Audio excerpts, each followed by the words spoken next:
Assalamualaikum warahmatullahi wabarakatuh. Perkenalkan, nama saya Zakia dari kelas B 2022 Pendidikan Bahasa dan Sastra Indonesia, Universitas Insan Budi Utomo Malang. Menurut saya, menulis kreatif itu adalah bentuk penulisan yang melampaui bentuk penulisan atau teknis dari jurnalistik. Menulis kreatif itu menggunakan bahasa yang mengekspresikan imajinasi, ide, dan emosi dengan cara yang orisinal dan menarik.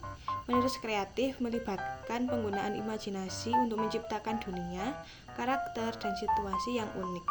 Penulis didorong untuk berpikir di luar kebiasaan dan menemukan cara baru untuk menyampaikan ide.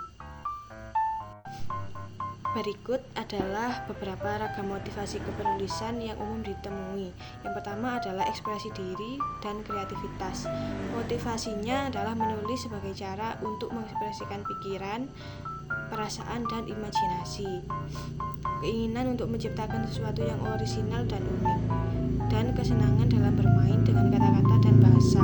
Motivasi ini sesuai dengan situasi, yaitu menulis puisi, cerpen, novel, atau esai kreatif, dan membuat jurnal pribadi atau blog untuk mencatat pengalaman dan refleksi.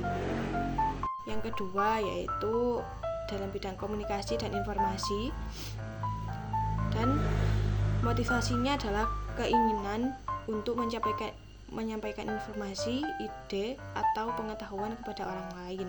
Yang kedua itu kebutuhan untuk berkomunikasi secara efektif dalam konteks profesional atau akademis. Yang ketiga adalah keinginan untuk mempengaruhi atau meyakinkan orang lain melalui tulisan. Ini dapat digunakan dalam situasi menulis laporan, proposal, artikel, atau buku non-fiksi.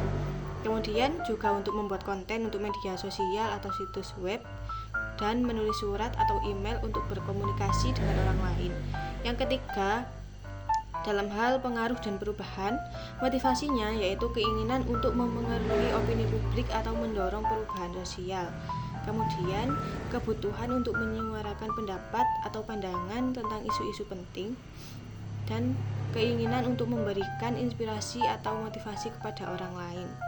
Situasinya itu dapat seperti menulis artikel opini, esai persuasif, atau manifesto, dan juga membuat kampanye media sosial atau gerakan advokasi, dan menulis buku atau artikel yang menginspirasi atau memotivasi.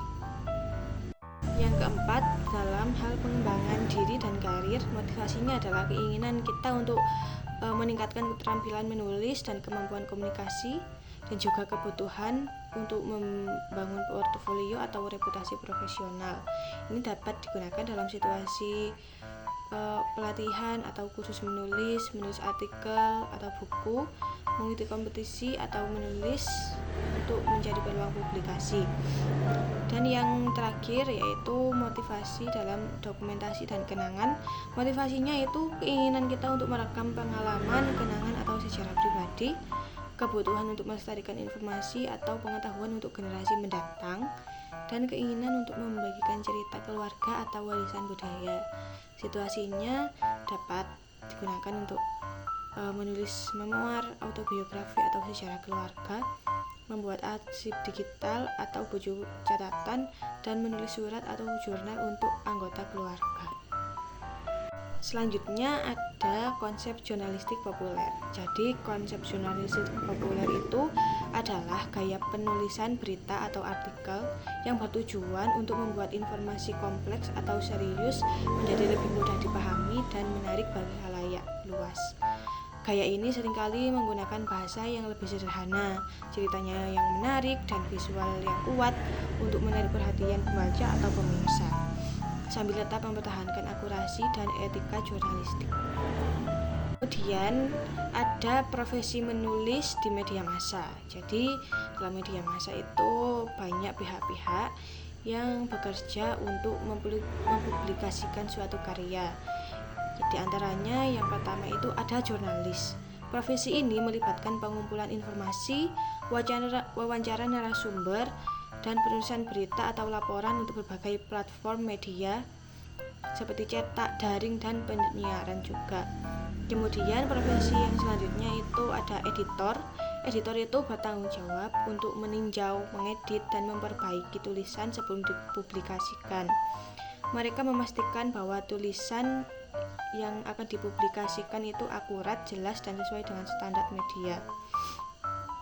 Kemudian ada juga profesi yaitu penulis naskah atau penulis konten juga bisa, yaitu mereka bertugas untuk menulis dan membuat naskah untuk program televisi, radio, atau produksi video daring atau online. Kemudian mereka juga harus mampu menulis naskah yang menarik dan sesuai dengan format media dan juga mengikuti perkembangan zaman yang ada. Nah, itu saja pembahasan yang dapat saya sampaikan sesuai dengan pemahaman saya. Untuk itu, saya mohon maaf apabila ada kekurangan. Terima kasih. Wassalamualaikum warahmatullahi wabarakatuh.